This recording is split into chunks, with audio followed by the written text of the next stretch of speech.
Et bonjour tout le monde, aujourd'hui je reçois donc Alan Goncalves. Bonjour Alan, comment vas-tu aujourd'hui? Bonjour, ça va bien. Toi aussi? Ah, ça va, impeccable, merci beaucoup Alan. Alors Alan, alors à toi Alan, aujourd'hui je te reçois dans le cadre du salon virtuel. Donc toi Alan, tu Oui. as écrit donc les secrets de Lumina, non? C'est ça, il me semble, le titre. Voilà, c'est le secret de Lumina, oui. Tout à fait. Voilà, le secret de Lumina. Voilà. Et alors, explique-nous, alors, on aimerait un petit peu savoir un petit peu plus sur ta vie, toi. Alors, comment t'es venu à l'écriture? Qu'est-ce qui t'a donné l'envie d'écrire aussi Le Secret du Lumina? D'où ça te vient? Voilà, explique-nous un petit peu le contexte, voilà, général du livre. Voilà, un petit peu comment cette idée de livre est arrivée. Mhm. Oui, ben en fait, déjà, depuis l'enfance, en fait, j'aime beaucoup jouer aux jeux vidéo, dans le côté un peu, dans les jeux de type épique, avec de la magie, tout ça, des RPG. Et en Ouais, fait, plus tard, en fait, j'ai vraiment voulu créer mon univers. En d'accord. fait, parce qu'en fait, j'ai vraiment, en jouant, j'ai vraiment découvert des univers qui me plaisaient. Et du coup, à l'âge de 17 ans, par là, 16-17 ans, j'ai commencé à écrire Le Secret de Lumina. Et, Ouais, euh, et en fait, au début, je l'avais pensé vraiment comme un style de jeu vidéo. Et après, plus tard, je l'ai vraiment réadapté, réécrit sur certains passages pour vraiment faire une façon un peu plus littéraire, enfin plus littérature d'un livre. Mais bon, quand même, c'est vrai que Le Secret de Lumina, c'est vraiment très emprunt en fait au gaming en fait. C'est de la fantasy gaming, vraiment. Donc voilà, c'est vraiment d'accord, voilà, c'est tu l'as écrit. la Alors, au source départ, voilà. d'inspiration. D'accord, au départ, voilà, c'est du gaming, c'est aussi cette ambiance RPG, Oui. donc comme voilà, Secret of Mana, etc. C'est cette ambiance un petit peu épique. Alors, moyenâgeuse, est-ce qu'on peut arriver jusqu'à là? Alors, oui, enfin, c'est plutôt de la high, enfin, on va dire, c'est un peu de la high fantasy parce que ça reste quand même ce côté, oui, un peu moyenâgeux. Mais Euh, moderne, je sais pas mm, comment expliquer, tu vois, ouais, c'est c'est ça. c'est presque un peu, alors, tu sais, je compare un peu ça aux ambiances un peu, alors peut-être pas pareil, mais steampunk un peu, tu sais, où on sait pas trop l'époque, où on a à la fois des choses un petit peu vieilles, enfin vieilles, qui pourraient être dans des époques arriérées, mais à la fois dans un monde moderne, tu vois aussi. C'est un petit peu ça, voilà, j'ai un peu l'univers, tu vois. Et, et le secret du Lumina, alors explique-nous un petit peu, c'est quelque chose que tu avais écrit il y a longtemps. Oui, l'idée générale, oui, il y a longtemps. J'avais 16-17 ans par là. Et c'est vrai que c'est après, en retravaillant, vraiment en l'augmentant en fait dans l'histoire, que je l'ai fait après au fil des ans. Ouais. Oui, D'accord, donc voilà, c'est vraiment quelque chose qui, comment dire, voilà, c'est-à-dire que tu l'as retravaillé en fait pour en sortir un livre pour qu'il soit un peu plus littéraire, quoi, puisque bon, quand tu as écrit gaming, etc., c'est peut-être un oui. peu plus, voilà, moins adapté au livre, je dirais. C'est ça. Mais après, quand même, voilà, parce que c'est vrai que j'ai retravaillé surtout voilà, vraiment un peu les formes de phrases, mais je voulais quand même garder quand même cet esprit euh, de, euh, de gaming quand même. C'est pour ça que j'ai quand même dans mon livre, il y a quand même un bestiaire assez étoffé. Il y a pas mal de monstres. Il y a vraiment cette approche avec l'amélioration, par exemple, d'armes, de magie aussi. Parce qu'en fait, mon héros, en fait, dans sa quête, il va avoir des sources de magie pour avoir vraiment de la puissance magique de différents éléments, par exemple la glace, le feu. Euh, et pareil aussi, car et pareil, il y a des combats, en fait. Comment j'ai écrit les combats, en fait, ça pourrait presque limite se traduire un peu dans un combat en fait qu'on fait dans un jeu vidéo. Voilà, il y a des fois des passages où j'ai voulu vraiment un peu axer là-dessus et d'autres non pour vraiment donner un peu plus quand même de fluidité, mais garder en fait cet esprit que j'avais quand j'avais voilà 17 ans pour rester un peu conforme un peu à mon idée de base. Oui, tout à Voilà. fait. Et du coup, voilà, du coup, maintenant, voilà, parle-nous un petit peu, je dirais, alors, fais-nous un petit résumé, un petit peu du livre en lui-même, en l'histoire exactement, voilà, comment ça se passe, d'où on vient, qui, comment, voilà, explique-nous un petit peu cette histoire. Oui, mais alors en fait donc Lumina c'est une planète, hein, c'est le monde de Lumina qui D'accord. où il règne en fait la magie. Donc il y a vraiment deux communautés. On va parler de la communauté du bien et la communauté du mal. Et en fait le mal en fait a terrassé quelque part en fait la communauté du bien.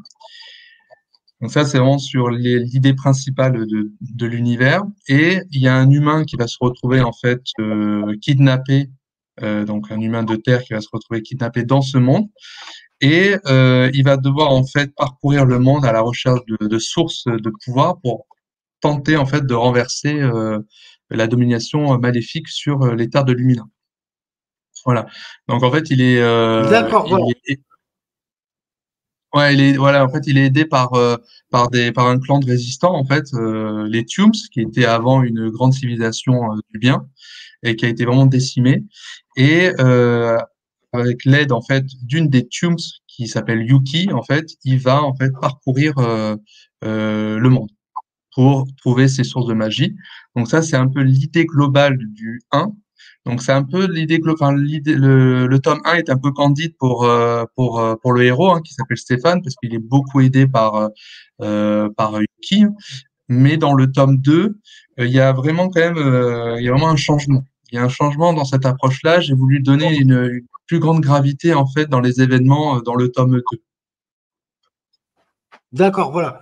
Donc là, tu as le tome 2 qui est sorti à très peu de temps, il me semble. Oui, ben le 31 mai de cette année. Le premier tome est Voilà, sorti d'accord. en janvier 2023 et le deuxième tome est sorti là en mai, fin mai. D'accord. D'accord. Et le deuxième tome, alors explique-nous un petit peu.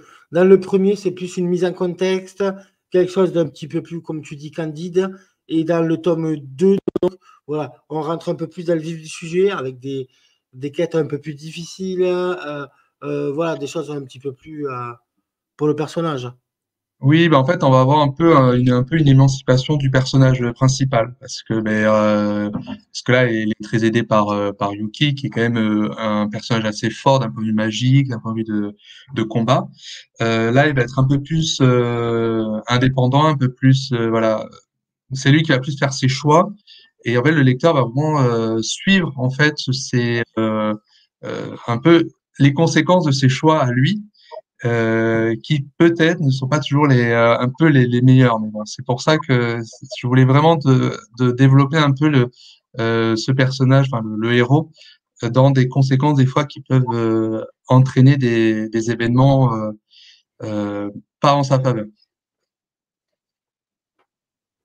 D'accord, voilà, Voilà. oui. Donc, le tome 1, le tome 2 avec une évolution du personnage qui est beaucoup plus essayée. Donc, on a une histoire beaucoup plus centrée sur le personnage, si j'ai bien compris.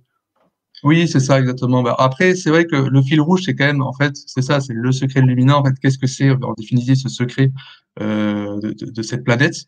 Et ça, en fait, je mets vraiment des petits, comment dire, des petites idées en fait tout le long en fait de son aventure pour vraiment essayer de conclure en fait dans une apothéose qu'est-ce que c'est ce secret-là. Et dans le 2 en fait, on commence vraiment à se poser de grandes questions sur ça.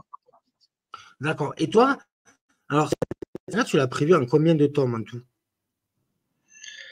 Alors, je peux pas, je sais pas trop comment je peux le prévoir en termes de tomes parce que comme il y a un découpage euh, par, euh, par, euh, par un nombre un découpage par nombre, pardon, de pages. Je peux pas dire aujourd'hui combien de tomes il y aura. Mais, D'accord. euh, mais j'espère en fait que, voilà, normalement, dans l'idée, c'est il y aura pas que 2 tomes, il y aura pas 3 tomes non plus, un peu plus, dans l'idéal. Ouais, il y aura, ça peut être entre 4 et 5 tomes, quoi, on peut dire. Peut-être plus ou moins, mais bon, On, dans ces eaux-là. ouais, on pourrait dire ça, oui.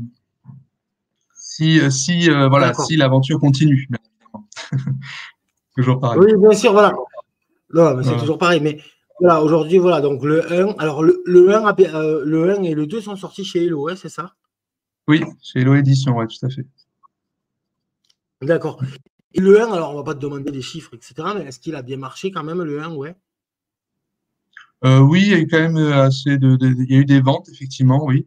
Aussi, donc j'ai eu la chance aussi d'avoir des critiques positives pour certaines, voire d'autres un peu plus mitigées. Mais c'est toujours ça qui est intéressant parce que ça permet toujours en fait de voir en fait le retour hein, des lectrices et des lecteurs. Et aussi de préciser certains points. Par exemple, quand on me dit, voilà, c'est vrai qu'il y a un bestiaire des fois assez étoffé, ben, c'est vrai que ça a été une volonté de ma part. C'est pas, oui, tiens, je mets un monstre comme ça parce que ben, j'aime les monstres et tout ça. C'est que vraiment, c'est que derrière, il y avait vraiment cet esprit un peu de gaming que je voulais qu'on voit en fait dans le roman. C'est comme aussi, des fois, on peut me dire, oui, il y a des passages où c'est moins détaillé que d'autres, où ça laisse en suspens. Mais pareil, en fait, ça a vraiment été une volonté de ma part, parce que j'ai vraiment envie de donner au lecteur cette idée-là de ah, il y a quelque chose, mais qu'est-ce que c'est? Et c'est vraiment dans l'histoire, en fait, qu'on va de plus en plus découvrir, en fait, de découvrir, en fait, ce petit fil rouge vers la fin où, en fait, là, ben, il y a vraiment ce final, en fait, où on comprend, en fait, pourquoi, en fait, il y a eu toute tous ces petits nœuds, en fait, dans l'histoire. Ces petites choses D'accord, cachées et voilà. en fait, ces petites choses secrètes. En fait, Voilà, quand tu écris, voilà, tu donnes les informations que toi, tu as envie, tout en exactement. donnant, on va poursuivre l'histoire, on va avoir des questions, il y a des manques de détails exprès sur des pages, etc., ou des lieux, justement, qui viendront Oui, après, et tu vas nous, voilà, on le saura bien plus tard. c'est ça, voilà. Dans- Après, il y a des petites choses que je donne au fil de. Par exemple, dans le tome 2, on va découvrir des choses qu'on se posait déjà des questions dans le tome 1, et dans le tome 2, il y a quand même des petites questions, encore des questionnements qui subsistent et qui, en fait, seront dévoilés un peu plus tard. Et en fait, c'est ça, le secret Lumina, c'est vraiment jusqu'au bout, en fait, il y a ces questionnements, et c'est vraiment ça que je souhaitais apporter, c'est cette petite touche voilà, de questionnement, d'incertitude sur certains passages. Sur certains, D'accord, voilà. voilà. Et du coup, alors, là, le tome 1, le tome 2, tu prévois, bon, tome 3, 4, 5, on ne sait pas encore, parce que c'est un découpage général de l'histoire. Et toi, Mm. quand tu écris, alors, toi qui as une histoire super étoffée avec un bestiaire, des éléments, enfin, différents éléments de la magie, des actions entre magie, des évolutions, tout ça, est-ce que tu as noté sur un papier quelque chose ou comment dire, ben, la mécanique, tout cela pour pas te perdre dans l'histoire quand tu écris ou quoi? Est-ce que tu as des notes, tu as fait quelque chose de précis? Oui, oui, oui. Alors, je me mets des notes précises, par exemple, sur la magie que possède chaque civilisation, pour pas me perdre, en fait, quand des fois il y a des combats. Pas, par exemple, un personnage d'une civilisation utilise une magie qui, dans le départ, en fait, ne la possède pas. Donc, pas pour faire de confusion là-dessus. Il y a ça. Il y a aussi, par exemple, des scènes. En fait, je m'étais noté des scènes, en fait, des moments précis, par exemple sur des dénouements d'histoire, où le mettre, à quel moment, pour vraiment après avoir un fil rouge quand même dans le secret, enfin dans l'histoire. Donc oui, oui, Oui, pour voilà. moi c'est important d'avoir ces notes-là, ouais, pour pas en fait faire de confusion et pas faire d'approximation, parce que des fois on est tellement on écrit, on est tellement dans notre univers, on est tellement dans cet esprit-là que ben, ça peut nous arriver de faire des oublis, de faire des confusions et avoir quand même des notes. Moi personnellement, j'aime bien avoir ces petites notes-là pour me dire ah oui attends, faut que je fasse attention à cette scène-là, à ce passage-là. Voilà, ça m'est déjà arrivé en fait quand je l'ai écrit, bon pas dans le tome 1, pas dans le tome 2, enfin parce que comme je continue un peu à écrire dessus, je me dis ah oui ce passage-là en fait je vais le mettre un peu soit un peu plus loin, soit un peu plus près pour en fait parce que ça va mieux passer avec les événements que je viens juste de décrire avant, quoi. Oui, c'est important. Oui, Pour moi, c'est important. voilà, tout à fait. Donc voilà, tu as vraiment un style, tu as des notes, vraiment pour cadrer tout ça, vraiment pour pas te perdre aussi dans l'histoire. Oui, Alors, exactement. je vais récapituler un peu. Donc, on a le secret du Mina 1 et 2, d'accord, aujourd'hui qui est Oui, sorti. Le secret du Mina, donc une aventure dans un thème, alors on va dire RPG, qui s'inspire de tout ce qui est gaming, etc., avec des évolutions, de la magie, bien sûr, des personnages très étoffés, de la description aussi sur les personnages, des combats, de la magie. Voilà un petit peu l'ambiance générale des secrets du Mina de Alan Goncalves. Donc voilà, il est disponible sur la librairie Édition et dans toutes les librairies, bien entendu, avec la diffusion de Hello Édition. Donc. Eh bien, écoute, Alan, on te souhaite que du bonheur et que du succès surtout. Et puis, on te dit à très bientôt et merci encore. Hein.